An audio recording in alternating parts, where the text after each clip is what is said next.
I would expect the hostilities to start to die down. I think hopefully there'll be a peaceful resolution of what's happening right now.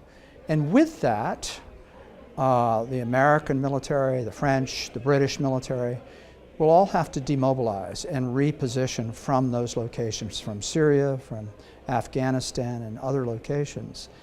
And when you think about how much material and men are in those locations now, the problem of getting them out of that region in a sane and logical and cost-effective manner is really difficult.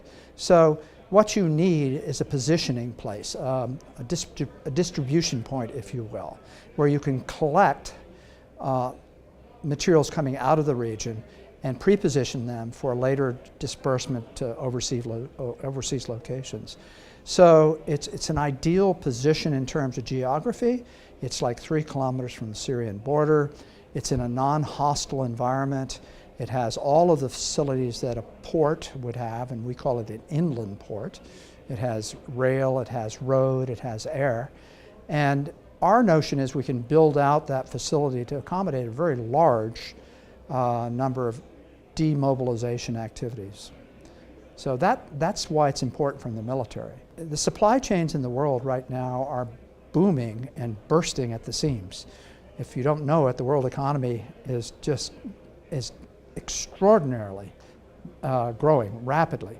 It's the first time maybe ever that all the world economies are pretty much in sync. They're building out pretty much at the same rate. The European economy this last year outpaced the U.S. economy, and you know the U.S. economy was spectacular. So what's happening is the supply chains can't handle the distribution of stuff from where it's built to where it's used. So extraordinary things are happening. Warehouses are being built all over the place. Distribution centers are being built all over the place. And the Middle East is no different. People are going to need stuff in that region. And if you add on top of that reconstruction, for example, in Syria and war zone areas, it's the same problem. You've got to pre-position materials someplace so that you can execute the reconstruction of those areas. So the Safe Ports Regional Gateway, or inland port as I like to call it, is just what's required. And I think the timing couldn't be any better.